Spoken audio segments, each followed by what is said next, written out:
Gambhira bridge દુર્ઘટના બાદ પણ નિંદ્રાધીન તંત્ર નથી જાગ્યું। ઝાલોદ તાલુકાના વાકોલ પાસે આવેલો 50 વર્ષ જૂનો બ્રિજ જર્જરિત થયો। અત્યંત જર્જરિત બ્રિજનું માત્ર સમારકામ કરીને તંત્રએ સંતોષ માન્યો। વર્ષો જૂના બ્રિજમાં ઠેર ઠેર તિરાડો પડતા વાહન ચાલકોમાં ભયનો માહોલ છે। સ્થાનિકોએ તંત્રને અનેકવાર રજૂઆત કરી તંત્રએ દેખાડા માટે સમારકામ કર્યું। સ્થાનિકોએ નવા બ્રિજનું નિર્માણ કરવાની માંગ કરી છે।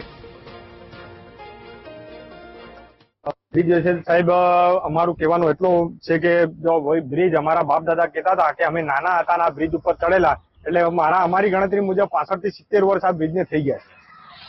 તો તંત્રને અમારે એવું કેવું કે કોઈ દુર્ઘટના બને, પેલો ઝૂલતો પુલ તૂટી ગયો, કોઈ બી અન્ય જગ્યાએ હમણાં આપણે ફ્લાઇટ થઈ ગયું અને નાના મોટા હોનારો તો બને છે, તો તંત્ર ત્યારે જાગે એના પહેલા એડવાન્સ કામ થતું હોય। કોઈ આજ સુધી આ કોઈ ચોનો ચોપડીને જતી રહે છે, કોઈ તંત્ર દ્વારા કોઈ કામ હાથ ધરવામાં આવ્યું। અમારે કેવું છે કે તમે આપ જોઈ શકો છો, એક આ સળિયા છે, સેન્ટિંગના તાર છે, આખા તાર નકળી ગયા છે।